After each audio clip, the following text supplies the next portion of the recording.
சமுதாயத்தில் ஒரு மிகப்பெரிய கேடு விளைவிக்கக்கூடிய ஒரு பொருளை சர்வசாதாரணமாக பயன்படுத்தி வருவதை இன்றைக்கு பார்க்கிறோம். அது ஒரு ஹராம் என்று கூட அவர்கள் விளங்காமல் சர்வசாதாரணமாக மிக அதிக அளவில் பயன்படுத்தி கொண்டிருக்கிறார்கள். அது என்ன பயன்பாடு என்று சொன்னால் புகையிலை பயன்பாடு. இந்த புகையிலை என்பது பல வகைகளில் மனிதர்கள் பயன்படுத்துகிறார்கள். புகையிலையே வெற்றிலை பாக்கு போடும்போது சேர்த்து புகையிலையும் சேர்த்து போடக்கூடியவர்கள் இருக்கிறார்கள். புகையிலையை வாயில் ஒரு ஓரமாக அதக்கி வைத்து கொண்டு அதிலேருந்து கிடைக்கக்கூடிய அந்த விறுவிறுப்பாக இருக்கும், அதுக்காக வேண்டி அந்த புகையிலையை வாயில் வைக்கக்கூடிய இருக்கிறார்கள். பாக்கோடு இந்த புகையிலை தூளை கலந்து பான்பராக்குங்கிறாங்கல்ல, அது பான்பராக்குன்னா பாக்கில் புகையிலை கலந்தது. அந்த புகையிலை கலக்கப்பட்ட அந்த பாக்கை சர்வசாதாரணமாக என்ன செய்கிறாங்க, அதை உட்கொள்கிறார்கள், வாயில் வச்சு மென்று கொண்டிருக்கிறார்கள் அல்லது உட்கொண்டு விடுகிறார்கள். இப்படியான ஒரு வகை இருக்கிறது. அது மாதிரி புகையிலைன்னு பேர் வச்சுருக்கிறாங்கல்ல, அதில் புகை இழுக்கிறதுனால அதுக்கு பேர். அந்த வகைக்கு என்ன செய்கிறாங்கன்னா பீடி என்கிற பெயர்லையும், சுருட்டு என்கிற பெயர்லையும், சிகரெட் என்கிற பெயர்லையும், ஹுக்கா என்கிற பெயர்லையும் இன்னும் பல வகையில் என்ன செய்கிறாங்கன்னா அதில் நெருப்பு வச்சு அதை உறிஞ்சி என்ன செய்கிறாங்க, இழுத்து அருந்துகிற காட்சியை பார்க்குறோம். இப்படி இந்த புகையிலை பல வகையில் பயன்படுகிறது. எந்த வகையில் பயன்பட்டாலும் சரி, இந்த புகையிலையில் இருக்கக்கூடிய கேடுகள் பயங்கரமான கேடுகளாக இருக்கிறது. மதுபானத்தில் கூட அவ்வளோ கேடுகள் கிடையாது. மதுபானத்தை எடுத்தால் கூட போதை வரும்னு சொல்வார்களே தவிர அது கொஞ்சம் உடலுக்கு ஆரோக்கியமானது என்று சொல்லக்கூடிய மருத்துவர்கள்லாம் இருக்கிறாங்க. அது அருந்துவது தப்பு கிடையாது.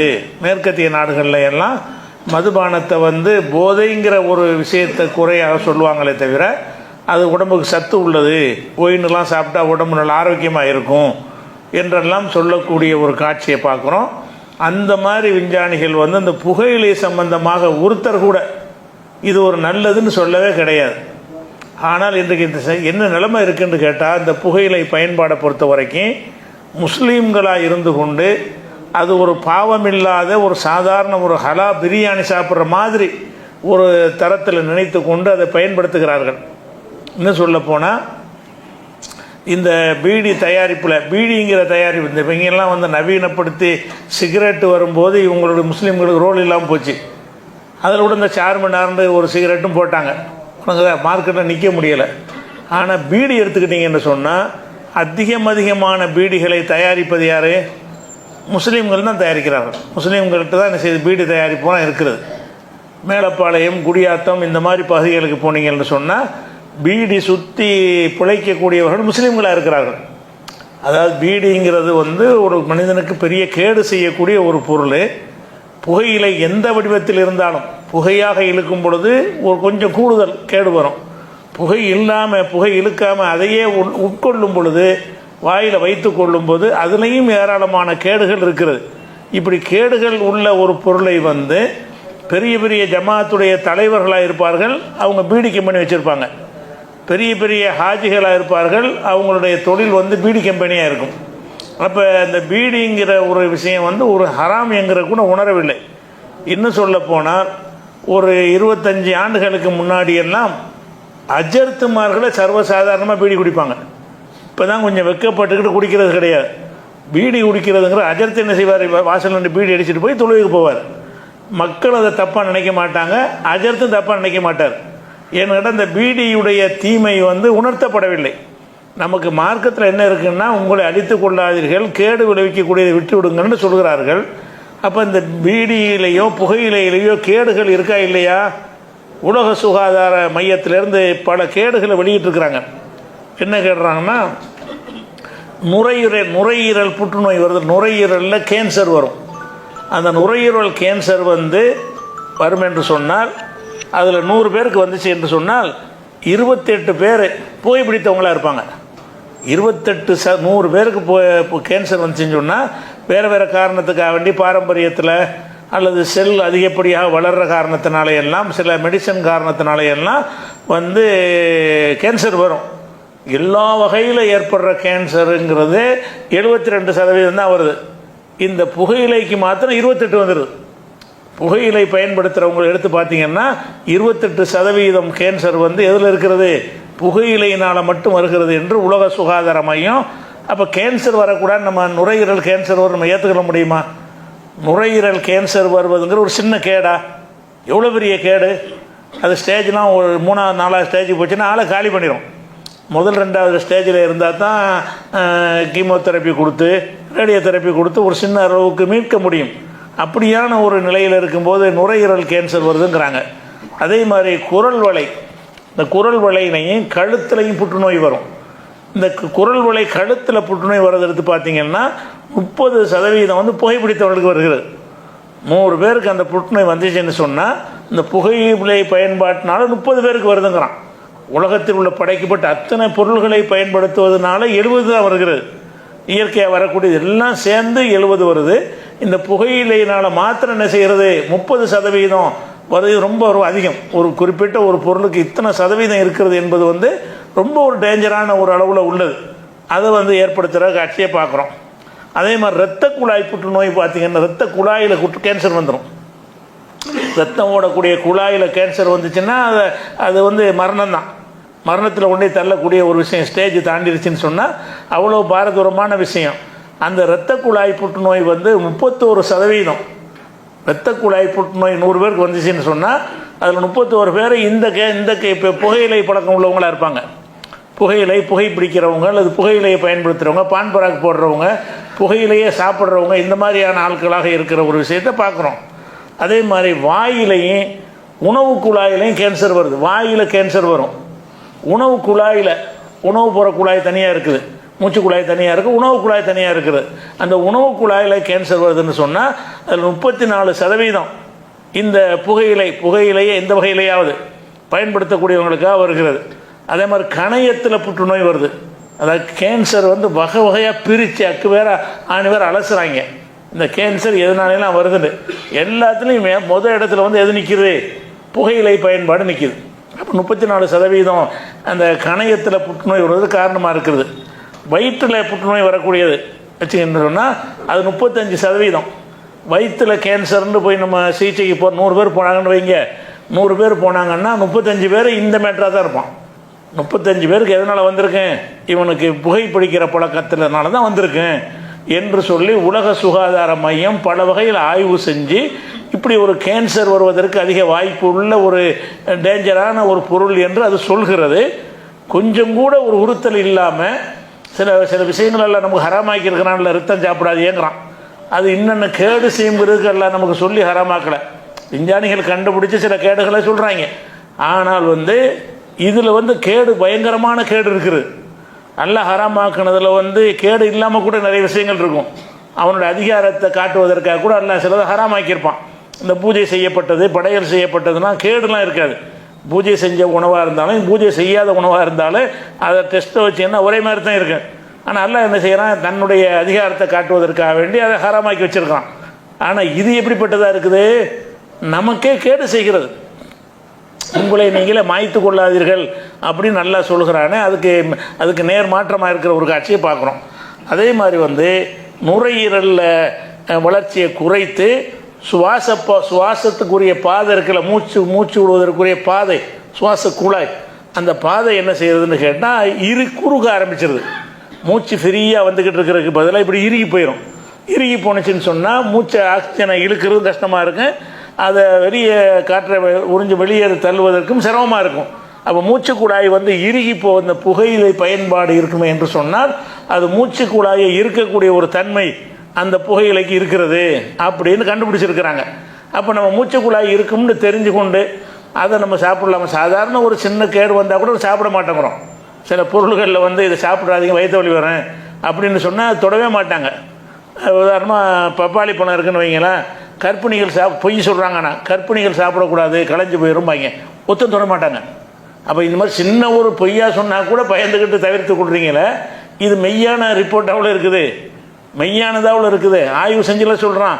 அப்போ இதில் வந்து கொஞ்சம் கூட பயம் இல்லாமல் நம்ம நுரையீரலில் நம்முடைய மூச்சுக்குழாயே சுருங்கி போயிடுறதுல எவ்வளோ பெரிய விஷயம் அதை பார்க்குறோம். நுரையீரல் சீர்கிட்டு போயிடுது. அதே மாதிரி வந்து இரத்த அழுத்தம் அதிகரிக்கும். புகைக்கிறவங்களுக்கு வந்து ப்ரெஷர் இல்லாத ப்ரெஷர் வயசில் வரக்கூடியது இருக்கும். வேறு உப்பு அதிகமாக்குறதுனால வேறு காரணத்தினால எல்லாம் என்ன செய்யும், மனிதர்களுக்கு ப்ரெஷர் ஏற்படும். இரத்த குழாயில் உள்ள அடப்பு இருக்கிறதுனாலேயே ப்ரெஷர் ஏற்படக்கூடிய விஷயங்கள் இருக்கிறது. அதில் இந்த புகை பிடிப்பதனால அதிகமாக ஏற்படும். புகை பிடிக்கிறவர்களுக்கு, அவர் புகை பிடிக்காமல் அவர் இருந்திருப்பாரே, ஆனால் அவருக்கு மூச்சு அந்த இரத்த ப்ரெஷரை வந்திருக்காது. 40 வயசு 30 வயசுலலாம் மூச்சு இறக்கும். 70 வயசில் இறக்கிதுன்னா அது வயசுக்கு உள்ள ஒரு விஷயம். 40 வயசில் 30 வயசுலேயே மாடி ஏற முடியாது, இறங்க முடியாது என்று சொன்னால் அந்த மூச்சு குழாய்க்கு இறப்பு ஏற்படுகிறதுக்கு, இரத்த அழுத்தம் ஏற்படுவதற்கு காரணமாக இதற்கு இரத்த குழாயுடைய தன்மை கடினமாயிடுதான். அது மாதிரி மனிதன் சாப்பிட்றதுக்கு தான் படைக்கப்பட்டிருக்கிறான். அந்த சாப்பிடுவதையும் ருசியாக திங்க தான் படைக்கப்பட்டிருக்கிறான். எதை வேணாலும் அள்ளி போட்டால் நம்ம வாழ்ந்துருவோம். எதை திண்டாலும் செத்து போய் உயிர் வளர்ந்துடும், சந்ததியை பெருக்கிடலாம். ஆனால் நம்ம என்ன செய்கிறோம், ஒரு வகையாக டேஸ்ட்டை பார்த்து ஒரு நாளைக்கு இந்த டேஸ்ட்டு, ஒரு நாளைக்கு அந்த டேஸ்ட்டு, இதை எண்ணெய் ஊற்றுமா, முந்திரியை போடுமா, பாதாம் போடுவோமா, இதை போடுமான்னு பல வகையாக வச்சு அந்த ருசிகளுக்கு ரசித்து சாப்பிடக்கூடியது தான் மனிதனுக்குரிய ஒரு பாக்கியத்தில் பெரிய பாக்கியம். சும்மா அள்ளி போட்டு திங்கிறது, மாடுகள் திங்கிற மாதிரி நம்ம திங்கிறது இல்லை. ஆடு மாடுகள்லாம் திங்கிறதுனா இலையை அது ருசிக்கவும் செய்யாது. அப்படி வைக்கல முடிச்சது மென்னுட்டு அசை போட்டுட்டு தின்று கொண்டு இருக்கும். அது ருசிக்குதா, அதுக்கு எதாவது விளங்குதா உண்மை நமக்கு தெரியலை. ஆனால் மனிதன் என்ன பண்ணுறான்னு கேட்டால், ஒவ்வொரு உணவுலையும் ருசியாக இருக்கணும் என்பதற்காக வேண்டி அவன் பல வகையில் செலவு பண்ணுறான். இந்த ருசிங்கிறத உங்களுக்கு தரக்கூடியது நாக்கு தான். நாக்கு மரத்து போச்சுன்னா எந்த அல்வா திண்டாலும் என்ன, வேப்பிலையை திண்டா என்ன, நாக்கு தானே அது சொல்லுது உங்களுக்கு. நாக்கில் நரம்புகள் இருக்குது. அந்த நரம்பில் அந்தந்த நுண்ணிய நரம்பு, லட்சக்கணக்கான நுண்ணிய நரம்புகள் இருக்கிறது.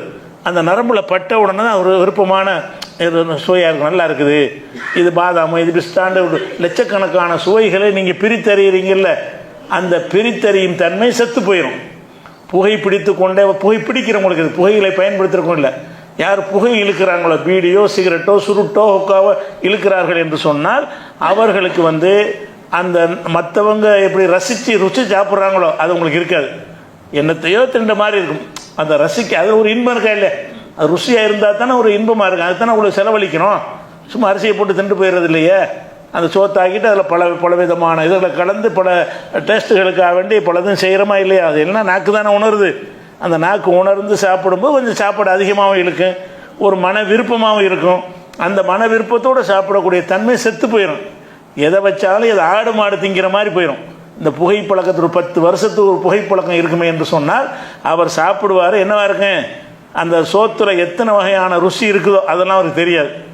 எத்தனை வகையானது அதெல்லாம் அவருக்கு மறந்தே போயிடும். அவர் ருசியாக சாப்பிட நினச்சிக்கிட்டு இருப்பார். ஆனால் அப்படி உண்மையில் கிடையாது.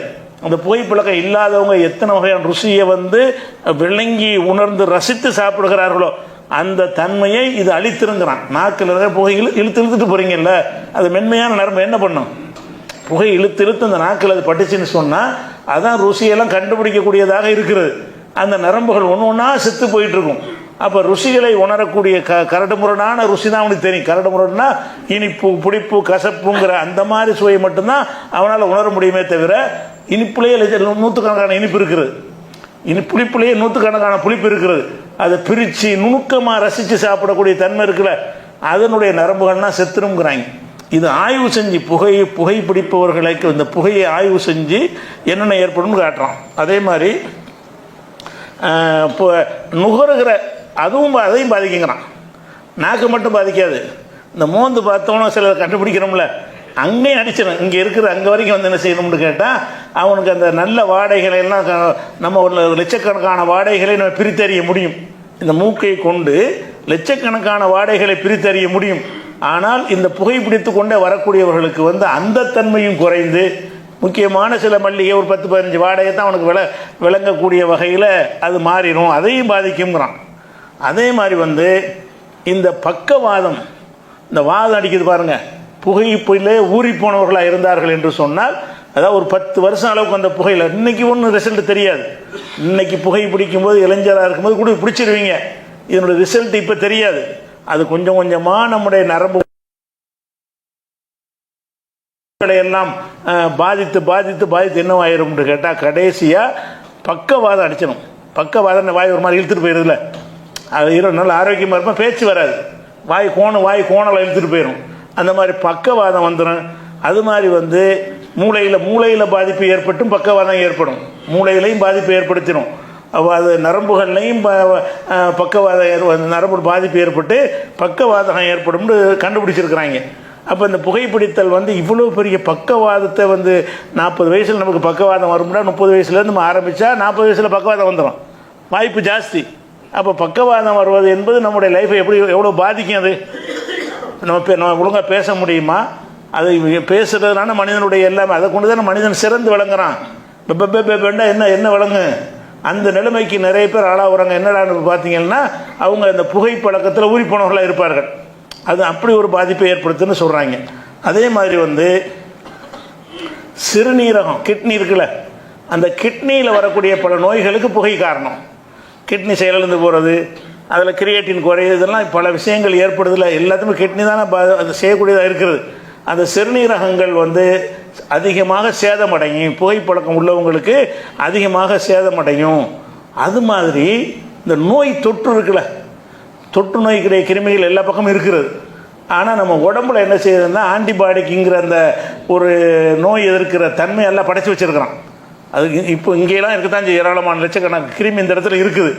அது நம்ம நோயை பரப்ப வந்தாலும் நம்ம உடம்புல இருக்கக்கூடிய அந்த எதிர்ப்பு சக்தி அதை எதிர்த்து போராடி நான் தனக்கு வராமல் தடுத்து கொள்றதுனால தான் தொற்று நோயுடைய கிருமிகள் எவ்வளோ வந்தாலும் சரி அனைவரும் பாதிக்கப்படுறது இல்லை. யார் பாதிக்கப்படுவாங்கன்னு கேட்டால் பலவீனமாக உள்ளவர்கள், அந்த எதிர்ப்பு சக்தி குறைவாக உள்ளவர்கள் தான் பாதிக்கப்படுவார்கள். இந்த புகை பிடிப்பவர்களுக்கு அந்த எதிர்ப்பு சக்தி குறைஞ்சிடும், டக்குன்னு பரவிடும். தொற்று நோய் வந்துச்சுன்னு சொன்னால் என்ன செஞ்சிட, ஒருவரிடமிருந்து ஒருவருக்கு வரக்கூடிய தொற்று நோய் இருக்குமே, ஆனால் அதை வந்து இன்னொரு உடம்பு வந்து அதை எதிர்த்து போராடக்கூடிய வகையில் எல்லாம் படைச்சிருக்கிறான். இப்போ ஒருத்தனை வந்தவொடனே எல்லாருக்கும் வந்துட போகிறது கிடையாது. ஒரு தெருவில் அம்மா பார்க்குதுன்னு வைங்களா, தெருப்புறம் அம்மா வந்துடுது. ஒரு தெருவில் ஒருத்தனுக்கு அம்மா வந்திருக்கு, அந்த தெருவில் மற்ற யாருக்குமே வராது. ஒரு வீட்டிலேயே ஒரு ஆளுக்கு வந்துட்டு மற்ற ஆளுக்கெல்லாம் வராது. 7 வீடு தள்ளி ஒருத்தனுக்கு வந்திருக்கும். என்ன காரணம்னா அங்கே உள்ளவனுக்கு அந்த எதிர்க்கக்கூடிய சக்தி கம்மியாக இருக்குது. அந்த கிருமி எல்லா பக்கமும் தான் பரவி இருக்கிறது. அந்த ஒருத்தனுக்கு வந்து அதை வந்து அந்த குடும்பத்தில் உள்ளவர்கள்னால் நோய் எதிர்ப்பு சக்தியின் காரணமாக அந்த அம்மைங்கிற தொற்று நோய்க்கு அம்மைங்கிற உதாரணத்துக்கு தான் பலவிதமான தொற்று நோய் இருக்கிறது. அந்த தொற்று நோய்க்கு ஆளாகாமல் இருப்பதற்கு அவங்க உடம்பு வந்து எதிர்த்து போராடுகிற காரணத்தினால்தான் ஒருத்தருக்கு தொற்று நோய் வந்து அனைவருக்கும் வருவதில்லை. அல்லாஹ் நமக்கு பெரிய பாக்கியமாக செஞ்சுருக்கான். இத்தனை 1000ல் ஒரு ஆளுக்கு தான் வரும். ஒரு தொற்று நோய் வந்துச்சுன்னு சொன்னால் ஒருத்தனுக்கு வந்தால் இன்னொரு 1000ல் ஒரு ஆள், 500ல் ஒரு ஆளுக்கு தான் வரமே தவிர ஐம்பது பேருக்கும் வருவது இல்லை. ஏன் 50 பேருக்கும் வரல? எல்லாருக்கும் எதிர்ப்பு சக்தி வச்சிருக்கிறான். ஒரு சில பேருக்கு அந்த பலவீனம் ஆக்கியிருப்பான். அவங்களுடைய உணவு பழக்கம் பல காரணங்கள் இருக்கலாம். அதில் முக்கிய காரணமாக இருப்பது இந்த புகைப்பழக்கம் இருந்துச்சுன்னு சொன்னால் உங்கள் உடம்பு வந்து தொற்று நோய் கிருமிகளை அடித்து போராடக்கூடிய அந்த வீரியத்தை இழந்துடும். அந்த கிருமி லேசாக தொத்திட்டு போயிடும், நம்மளை பாதிச்சிடும். அப்படின்னா எவ்வளோ பெரிய வேலை இந்த புகைங்கிறது, எவ்வளோ பெரிய பாரதூரமான விளைவை ஏற்படுத்துகிறது என்பதை பார்க்கணும். அதை விட முக்கியமான என்னென்னு கேட்டால் ஆண்மை குறைபாடு. புகையிலை அதிகமாக பயன்படுத்தி கொண்டு வந்தார்களே ஆனால் அவங்க தாம்பத்தியத்தில் அவங்க சுகம் அனுபவிக்க முடியாது, குறைஞ்சிரும். தாம்பத்தியத்தில் வந்து அவன் மூச்சு இழுக்கிறவனுக்கு எப்படி தாம்பத்தியில் ஈடுபட முடியும்? 30 வயசில் மூச்சு இழுத்துச்சுன்னா திரகாத்தமாக இருக்கணுமா இல்லையா? அப்போ அந்த ஆண்மையுடைய குறைபாடு என்பது 2 வகை. ஆண்மையில் உள்ள அந்த உயிரணுக்கள் குறைந்து குழந்தை உருவாகக்கூடிய தன்மைகளையும் குறைபாடு ஏற்படும். அந்த ஆண்மைங்கிற ஒரு அந்த சக்தியை காட்டக்கூடிய அந்த விஷயத்துலையும் அவனுக்கு குறைபாடு ஏற்படும்ங்கிறாங்க. அப்போ இதெல்லாம் உலக சுகாதார மையம் வந்து நிறுவனம் வந்து WHO ஆய்வு செஞ்சு இதெல்லாம் ஏற்படும் என்று என்ன செய்கிறாங்க, பல நாடுகளில் சாம்பிள் எடுத்து பல நோயாளிகளை சோதனைக்கு உட்படுத்தி கண்டறிந்து உள்ள கண்டுபிடிப்பு விஷயம் இதெல்லாம். அப்போ என்ன செய்கிறாங்கன்னு கேட்டால் ஆண்மை குறைபாடு ஏற்படும். அதே மாதிரி பெண்கள் இந்த புகைப்பழக்கத்துக்கு ஆளானார்களே ஆனால் அவங்களுக்கு கருவுறுவதில் பாதிப்பு ஏற்படும். கர்ப்பமாக முடியாது. கர்ப்பமாகிறதுல முடியாதுங்கிற அர்த்தம் கிடையாது, குறைவும். ஒரு 100 பேருக்கு கர்ப்பமாகிற இடத்துல ஒரு 25 பேர் கர்ப்பமாக மாட்டாங்க. அதுக்கு என்ன காரணமாக இருக்கும் என்றால் இந்த புகை காரணமாக இருக்கும். அப்படிங்கிற ஒரு விஷயத்தெல்லாம் செய்கிறாங்க. கர்ப்ப பிரச்சனைலாம் வரும். அதனால தான் என்ன செய்கிறாங்கன்னா உலக சுகாதார மையத்தில் மே மாதம் 31 இந்த புகையிலை ஒழிப்பு தினம் கொண்டாடுறாங்க. ஐநாவில் என்ன செய்கிறாங்க, புகையிலை ஒழிக்கிற ஒரு தினத்தை கொண்டாட வேண்டும் என்ற அளவுக்கு அவ்வளவு வலியுறுத்தப்பட்ட ஒரு விஷயமா இருக்குது. இது போக அடுத்தவனை பாதிக்கும். ஒருத்தன் குடிக்கிறான்னு சொன்னால் அடுத்தவனை பாதிக்காது. இது இங்கேருந்து இழுத்து விட்டீங்கன்னா அந்த புகையை நான் சுவாசிப்பேனே, நீ பாட்டுக்கு இழுத்து விட்டு போயிடுவேன், உனக்கு 100% உனக்கு பாதிப்பு வந்துடும். இழுத்து விடும்போது 50% எனக்கு வருது. நீ வீட்டில் குடும்பத்தோடு இருக்க மனைவி மக்களுக்கெல்லாம் வருமே. அப்போ மூச்சை இழுத்து நம்ம வெளியே விடுகிற காரணத்தினால் நம்முடைய பிள்ளைகள், சின்ன பிள்ளைகள் என்ன பண்ணு, பீடி குடிக்கிற பழக்கத்தில் இருந்தானேயானால் அவன் பீடி குடிக்கிற சிகரெட் பிடிக்கிற பழக்கத்தின் காரணமாக அவனிடமிருந்து வரக்கூடிய அந்த புகை இழுத்து விடுவது அந்த சின்ன பச்சிளம் குழந்தைகள் ஆரோக்கியமாக வளர முடியுமா? இவனையே பாதிக்குதுங்கிறாங்க, அதை எவ்வளோ பாதிக்கும்? நம்ம பிள்ளை ஆரோக்கியமாக வளரணும்னு எவ்வளோ நம்ம அக்கறைப்பட்டு வளர்க்குறோம். அப்போ நம்ம இந்த செயல் செய்வது நம்முடைய பிள்ளைகளையும் பிறக்கும்போது வீரியம் குறைவாக பிறக்கும்னு வர சொல்கிறாங்க. உயிரணுல வீரியம் இல்லைன்னா குழந்தை என்ன செய்யும், ஒரு சக்தியற்ற ஒரு குழந்தை, பலவீனமான குழந்தைகளாகத்தான் பிறக்கும். அது ஒரு கணக்கு இருக்குது. அது போக நம்ம புகையிலை இழுத்து விடுகிற ஒரு காரணத்தினால் சுற்றுச்சூழல்லாம் பாதிப்பு ஏற்படுகிறது, அக்கம் பக்கத்தில் உள்ளவர்கள்லாம் பாதிப்பு ஏற்படுது. எந்த அளவுக்கு இருந்தால் மார்க்கத்தில் இந்த பூண்டு வெங்காயம் இருக்குல்ல, அது மார்க்கத்தில் ஒரு ஹலாலான ஒரு உணவு தான். ஆனால் ரசூலுல்லாஹ் என்ன செய்கிறாங்கன்னு கேட்டால், இந்த பூண்டு வெங்காயம் சாப்பிட்டவர்கள் அந்த வாடை நீங்குகிற வரை பள்ளிவாசலுக்கு வராதிங்கிறாங்க. ஹலாலான உணவு தான், உணவு சாப்பிடாதீங்கன்னு சொல்லலை. ஒருத்தர் இப்போ வெங்காயத்தை சாப்பிட்டு பக்கத்தில் நின்றான்னு வைங்களேன், நமக்கு ஒரு மாதிரியாக இருக்கும். அந்த வெங்காய வாடை அடுத்தவருக்கு என்ன செய்யும், ஒரு விதமான ஒரு அருவருப்பை உண்டாக்கும். பூண்டுடைய வாடை அடுத்தவருக்கு அருவருப்பை உண்டாக்கும். அப்போ ரசூலுல்லாஹ் என்ன செய்கிறாங்கன்னா, வெங்காயம் பூண்டு சாப்பிட்டீங்கன்னு சொன்னால் அவங்க பள்ளிவாசலுக்கு வரக்கூடாது, வராமல் இருங்க. எது வரைக்கும்? அந்த வாடை போகிற வரைக்கும். பிரஷ் பண்ணிவிட்டு அல்லது மவுத் வாஷ் பண்ணிவிட்டு வேண்டாம் வரலாம், அந்த வாடையை நீக்கிட்டு வரலாம். அந்த வாடை இருக்கும்போது வராதுங்கிறாங்களே. இது எவ்வளோ பெரிய அந்த புகை பிடிக்கிறவர்கள் பக்கத்தில் நின்றாங்கன்னா அடுத்த ஆளுக்கு எப்படி இருக்கும்? அடுத்தவருக்கு இன்னும் சொல்லுவோம். ரசூலுல்லாஹ் சொல்கிறாங்க, இந்த மாதிரி இடத்துக்கு மலக்குகள் அருவருப்படைவாங்களாம். இந்த பூண்டு வெங்காயத்தை சாப்பிட்டு நீங்கள் பள்ளிவாசலுக்கு வந்தீங்கன்னு சொன்னால் மனிதர்கள் எதில் அருவருப்பு அடைவார்களோ அதில் வானவர்களும் அருவருப்பு அடைவார்கள் அப்படின்னு ரசூல் ஸல்லல்லாஹு அலைஹி வஸல்லம் சொல்கிறாங்க. அப்போ நீங்கள் இந்த மாதிரி புகை பிடித்துக்கிட்டு ஒருத்தன் வந்தான்னு சொன்னால் மலக்குகள்லாம் வெறுப்பாங்க. மலக்குகள் நமக்காக துவா செய்யணும், இறைவன் அருள் செய்வாயாக, அப்படி செய்வாயாக, காப்பாற்றுவாயாகன்னு மலக்குகளை நமக்கு பிரார்த்தனை செய்யக்கூடியவர்களாக அல்லாஹ் படைத்து வைத்திருக்கிறான். அந்த மலக்குகள் என்ன செய்கிறாங்கன்னா நம்மளை பார்த்து வெறுக்கிறாங்க. யாரை பார்த்து? இந்த புகை பிடிக்கிறவன் வாயிலிருந்து வரக்கூடிய துர்வாடையின் காரணமாக. அது போக அவன் மனைவியோடு நெருங்கும் போதே அவங்களுக்கு வெறுப்பாக இருக்குமே. அந்த புகை பிடித்து அந்த வாயில் அந்த வாசம் வந்துருச்சுன்னு சொன்னால் ஒரு தடவையெல்லாம் ப்ரஷ் பண்ணலாம் போகாது, அது உள்ளுக்குள்ளேருந்து வந்துக்கிட்டே இருக்கும், பயங்கர வாடையாக இருக்கும். கிட்ட நெருங்க முடியாது. கிட்ட நெருங்கினா தானே சந்தோஷமாக அந்யோன்யமாக உங்களுடைய வாழ்க்கையை நடத்த முடியும். அப்படிப்பட்ட ஒரு விஷயமெல்லாம் இருக்கிறது. அப்போ இந்த மாதிரி பல கேடுகள் இந்த புகையிலையில் ஏற்படுகிறது. இந்த புகையிலையை தொழிலாக செய்து முஸ்லீம் சமுதாயம் சாப்பிட்டு கொண்டிருக்கிறது. மேலப்பாளையத்தில் பாதி பேருடைய வருமானம் என்ன? நீங்கள் தானே பீடி குடிக்கிறவனுக்கு எடுத்து கொடுக்குறீங்க, நீங்கள் தானே காரணமாக இருக்கிறீங்க. ஒரு சாராயத்தை ஊற்றி கொடுக்குறவனுக்கு என்ன மாதிரி குற்றம் வருமோ அந்த குற்றம் வருமா, இதுலேயும் வருமே. அப்போ அதுலேருந்து சம்பாதிச்சு பணத்தை சம்பாதிக்கிறவங்களோட நிலைமை என்ன? அப்போ மார்க்கத்தை அறிந்தவர்கள் இதை செய்கிறார்கள். மார்க்கத்தை அறிந்தவர்கள் பல ஜமாத்துக்கு முத்தவள்ளியாக இருக்கக்கூடியவர்கள்லாம் பீடி கம்பெனி வைத்திருக்கிறார்கள். பீடி கம்பெனி வைத்து அதிலிருந்து வருமானம். இது ஹராமா செய்யுது. அவன் குடிக்கிறது ஹராமு, குடிக்கிறது தயாரித்து கொடுக்கறது பல பேரை நாசமாக்குறது பெரிய, அதை விட பெரிய குற்றம் தானே. அப்போ அவரவர்களே இந்த புகையிலையை தவிர்க்க வேண்டும் என்பதை விட்டு அதை ஒரு தொழிலாக பண்ணக்கூடிய ஒரு காட்சியை பார்க்குறோம். அதே மாதிரி இது எல்லாமே அடங்கியிருக்கு. அப்போ கேடு விளைவிக்கக்கூடியதை நமக்கு ஹராமாக்கப்பட்டிருக்குன்னு சொன்னால் அந்த கேடு விளைவிப்பதிலே மகா கேடு விளைவிப்பது இதுதான். அதனால தான் அந்த பீடியாக இருந்தாலும் சுருட்டாக இருந்தாலும் சிகரெட்டாக இருந்தாலும் அந்த பாக்கெட்டில் எழுதியிருப்பாங்க, புகைப்பிடித்தல் உடல் நலத்துக்கு தீங்கானது, எழுதித்தான் அவனுக்கு தர்றாங்க. ஆனால் அரசாங்கம் என்ன செய்யணும்? இவ்வளோ கேடு தரக்கூடியதை தடை செய்யணும். இவ்வளோ கேடு செய்யக்கூடியதை என்ன செய்யணும்? தடுக்கணும். தடுத்துட்டால் எங்கேயும் கிடைக்காது. இவங்க என்ன செய்கிறாங்கன்னா அதில் வரி ரொம்ப போட முடியும். புகையிலையில் நிறைய வரி போடலாம், சிகரெட்டில் பல பட்ஜெட் போடும்போது பெருமளவிலான வரி பீடி சிகரெட்டு புகையிலை வழியாகத்தான் அரசாங்கத்துக்கு கிடைக்கிறது. ஒரு காலத்தில் அந்த பணப்பயிராக இருந்துச்சு, புகையிலை தான் பணப்பயிராக வெளியிட்டு கொண்டிருந்தார்கள். அந்த மாதிரி இருக்கக்கூடிய நேரத்தில் அது கிடைக்காம ஆக்குறது தான் ஒரு அரசாங்கம் செய்ய வேண்டிய வேலை. ஆனால் அவன் தடுக்க மாட்டேங்கிறான். ஏன்ப்பா அது மாதிரி கெட்ட சாமானை ஏன்ப்படி செய்யறீன்னா அதை எழுதி போட்டோம்லங்கிறான். எப்படி புகைப்பிடித்தல் குடியை கெடுக்கும்னு எழுதி போட்டு சாராயத்தை விற்கிறது. குடியை கெடுக்கும்னு இருந்தால் குடியை கெடுக்கிறது ஏன்டா விற்கிறீங்க? அவனுக்கு அந்த பொறுப்புலாம் இருக்காது, அரசாங்கத்துக்கு அந்த பொறுப்பு இருக்காது. இப்போ நம்ம தான் நம்மளை காத்துக்கொள்ள வேண்டும். அதனால் அந்த புகைப்பழக்கம் இருக்குன்னு சொன்னால் நம்ம என்ன செய்யணும், கண்டிப்பாக அதில் விடுபட வேண்டும். ஒரு வாரத்துக்கு நீங்கள் தூக்கி எஞ்சினா மரம் அந்த நினைப்பு வராது. அதில் இன்னும் அந்த நினைப்பு வந்துக்கிட்டே இருக்கிற முக்கியமான காரணம் என்னென்னு கேட்டால், அந்த புகையிலேருந்து வரக்கூடிய நிக்கோடின், பீடி சீடு எடுத்தாங்கல்ல, அது நிக்கோடின் ஒன்று வரும். அந்த நிக்கோடின் தான் என்ன செய்யுதுன்னு கேட்டால் திரும்ப திரும்ப வேணும் வேணும்னு கேட்குது. நிக்கோடின் அது பழகி போன பிறகு என்ன ஆகும்னு கேட்டால், அது இல்லாட்டி என்னமோ இழந்த மாதிரி தெரியும். எதாக இருந்தாலும் என்ன செய்யணும், கக்கூசுக்கு போனால் பீடி இழுக்கணும், நோன்பு திறந்துட்டு வாசல் பண்ணி இழுக்கலாம்.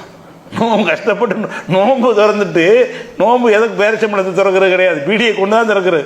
அப்போ நோன்பு திறந்துட்டு போய் நின்று குடிக்கிற அளவுக்கு அது இழுக்கிற காரணம் என்னென்னு கேட்டால் அந்த நிக்கோடினுக்கு பழகிட்டுது. ஆனால் இந்த நிக்கோடினுக்கு பழகியவர்கள் ஒரு வாரத்துக்கு கஷ்டப்பட்டு அதை அடைக்கொண்டார்களே, ஆனால் அந்த நிக்கோடின் அளவு குறைஞ்சிரும். மதுபானம் மாதிரி எல்லாம் பெரிய அளவுக்கு நாள் எடுக்காது. ஒரே வாரத்துக்கு பல்ல கடிச்சிட்டு இருந்துட்டோம் என்று சொன்னால் அதுக்கு பிறகு அது நாட்டமே வராது. அதுபோக இந்த புகையில் இந்த தார்லாம் வருது. அதில் நீங்கள் பார்த்தீங்கன்னா புகையில் எடுத்தீங்கன்னு சொன்னால் அது பீடியிலலாம் உங்களுக்கு தெரியும், சிகரெட்டில் தெரியாது. பீடியிலலாம் என்ன செய்யும், பீடியில் அந்த இந்த பார்த்தீங்கன்னா ஈரமாக அந்த ஒரு தார் மாதிரி வரும். அந்த பெட்ரோல் எடுக்கணும்ல தார், அந்த தார் புகையிலாம் இருக்குது. அப்போ தாரையெல்லாம் இழுத்து என்ன செய்கிறான், கொண்டு போய் நுரையீரலில் கொண்டு சர்வ் பண்ணக்கூடிய காட்சியை பார்க்குறோம். அதனால் இறைவனால் உணவில் அறிந்து கொள்ள வேண்டிய ஒரு விஷயம், கேடு விளைவிக்கிற எதையும் தொடக்கூடாது. அதெல்லாம் பன்றி சாப்பிட்றது இப்படி ஹராம்னு விளங்கி வச்சுருக்கிறோமோ, ரத்தம் எப்படி ஹராம்னு விளங்கி வச்சுருக்கிறோமோ, அந்த மாதிரி நமக்கு இவ்வளோ பெரிய கேடு செய்யுதுன்னு தெரியும். எல்லாம் நமக்கு அறிவை தந்திருக்கிறான். கேடு செய்கிறதையும் உங்களுக்கு நாளைக்கு கற்று தந்துடுறான். அனுபவத்தின் வாயிலாக நீங்கள் அறிந்து கொள்கிறீங்க. அப்படிப்பட்டதுக்கு பிறகு நம்ம அதை செஞ்சோம் என்று சொன்னால் அது எல்லாம் துவாவில் ஏற்றுக்கொள்ள அதில் வந்துடுவாங்க. இவங்களாம் துவா ஏற்றுக்கொள்ள, நான்லாம் ஹராம்லாம் செய்கிறது, நீ பீடி ஹராம் தான் மாதிரி ஹராம் செய்கிறது இல்லை. சிகரெட் எடுத்துகிட்டு போய் அல்லா துவா செஞ்சுன்னா எப்படி அல்லா ஏற்றுக்கிறவான்? அது திங்கிற உணவே ஹராமாக இருந்தால் அல்லா ஏற்றுக்கிற மாட்டாங்கிறத முதல் நாளாக நம்ம சொல்லிவிட்டோம். சாப்பிட்ற உணவு ஹராமாக இருந்தால் துவாக்கள் ஏற்றுக்கொள்ளப்படாது. அப்படி இருக்கும் பொழுது இது சாப்பாடே கிடையாது. இது இல்லாட்டி ஒன்று செத்து போயிட மாட்டேன். அப்படியான ஒன்றில் நீ ஹராமானதை செஞ்சே ஆகினால் அப்போ எப்படி நம்ம துவாக்கள் அங்கீகரிக்கப்படும்? அப்போ அதெல்லாம் நிறைய பாக்கியங்களை இழக்கிறாங்க. குடும்ப வாழ்க்கையில் சந்தோஷத்தை இழக்கிறாங்க. அதிகமான பஞ்சாயத்துகள் இந்த புகைப்பிடித்தல் பழக்கத்தினால பாதிக்கப்பட்டிருப்பாங்கல்ல, அதனால தான் குடும்பத்தில் நிறைய பஞ்சாயத்துகள்லாம் வருது. ஷரியத் கவுன்சில்லாம் ஜாஸ்தியாக வருவதற்கு காரணமே இது ஒரு முக்கிய காரணமாக இருக்குது. இதனுடைய தீமைகள் விளக்கப்படுவது கிடையாது. ஏன்னு கேட்டால் முத்தவள்ளியை போய் பீடி வியாபாரி ஏற்பார், அஜர்த்து அதெல்லாம் பேசக்கூடாது சொல்லிடுவார். மக்களுக்கு இதை எடுத்து சொல்வது கிடையாது. அதனால் இது தெளிவாக எடுத்து சொல்லாத காரணத்தை இன்னும் சொல்ல போனால், கேரளாவுக்குலாம் போனீங்கன்னு சொன்னால் அஜர்த்துமார்கள் சாதாரணமாக பீடி குடிச்சிட்டு இருப்பாங்க. ஜும்மா பையனுக்கு வந்திருப்பார், யார் அஜர்த்து, வாசல்னு இழுத்துட்டே இருப்பார். ஜும்மா டைம் உள்ளே போவார். அவர் இது ஒரு பாவம், இது ஒரு தப்புன்னு ஒரு கடுகளை உறுத்தல் கூட இருக்காது. பயந்துக்கிட்டு குடிக்கிறது இல்லை, பயந்து ஒளிஞ்சிக்கிட்டு அப்படி செய்வாங்க. ஹராமுன்னு வழங்கணும் அப்படிலாம் செய்வாங்க. இது அப்படி கிடையாது, சும்மா டீ குடிக்கிற மாதிரி. அப்போ டீயோடவே அது கம்பெனியாக அது சேர்ந்துக்கிறது. டீ கடைக்கு போனால் என்னது, டீ குடிக்க வேண்டிய ஒரு டீ, ஒரு இழுப்பு, ஒரு டீ, அப்படி எல்லாம் செய்யக்கூடிய ஒரு காட்சியை பார்க்குறோம். அப்போ இப்படி இரண்டரை கலந்து விட்டது என்று சொன்னால் இது எப்படி நம்ம எப்படி நம்ம மறுமையில் வெற்றி பெற முடியும்? நம்ம வாழ்நாளை வேறு அதிகமாக குறைக்குதுங்கிறான். வாழ்நாள் அல்ல போட்ட வாழ்நாள் தான் இருக்கும். இருந்தாலும் ஆய்வு வடிப்பில் என்ன சொல்கிறான்னு கேட்டால், புகைப்பிடிப்பவர்களுடைய வாழ்நாள் புகைப்பிடிக்காத வாழ்நாள் அவர்களுடைய வாழ்நாளை விட உங்களுக்கு குறைவாக தான் இருக்கும். வாழ்நாளை சீக்கிரமாக வாழ்நாள் குறைத்தானே செய்யும். இவ்வளவும் ஏற்பட்டுச்சுன்னா எல்லா வகையான பாதிப்பும் வந்துச்சுன்னு சொன்னால், உறுப்புகளுடைய செயலிழப்பு அதிகமாக ஏற்பட்டுச்சுன்னு சொன்னால் மரணம் சீக்கிரம் வரத்தான் செய்யும். அப்போ அந்த மாதிரி பயங்கரமான ஒரு விஷயங்கள்லாம் இருக்கிற காரணத்தினால நம்ம அந்த புகைப்பிடித்தல் என்பது என்ன செஞ்சிடணும், தவிர்த்து கொள்ள வேண்டும். இது ஒரு விஷயம். கேடு விளைவிப்பதில் இதெல்லாம் அடங்குகிறது. அதாவது அடிப்படையான விஷயங்கள் தான் உங்களுக்கு சொல்லிட்டு வர்றோம். கேடு தரக்கூடிய எந்த ஒன்றையும் நம்ம என்ன செய்யக்கூடாது, தொடவே கூடாது. அதே மாதிரி ஒன்று தான் இப்போ என்னென்னு கேட்டால், இப்போ நவீனமாக சில உணவுப் பொருள்கள்லாம் கண்டுபிடிச்சிருக்கிறாங்க. அந்த கண்டுபிடிச்ச உணவுகளை பற்றி பலவிதமான அபிப்பிராயங்கள் மக்கள் மத்தியில் இருக்கிறது. அதில் முக்கியமான ஒரு விஷயம் என்னென்னு கேட்டால், இந்த அஜினமோட்டான்னு ஒன்று சொல்லுவாங்க. அஜினமோட்டாங்கிறது அது ஒரு வகையான ஒரு உப்பு, அது ஒரு வகையான வித்தியாசமான டேஸ்ட்டு தரக்கூடியது. சைனாவுடைய உணவகத்துலாம் அதை போட்டு தான் தயாரிக்கிறாங்க. இன்றைக்கி உள்ள ஃபாஸ்ட்டு ஃபுட்டு பூரா அஜினமோட்டா தான். அந்த உப்புக்கு நம்ம அடிமை ஆகிட்டோம்னு சொன்னால் இப்போ லேஸு இந்த மாதிரிலாம் தயாரிக்கிறாங்கல்ல, அது தனி ஒரு டைப்பான ஒரு சுவையாக இருக்கும், இனிப்பு.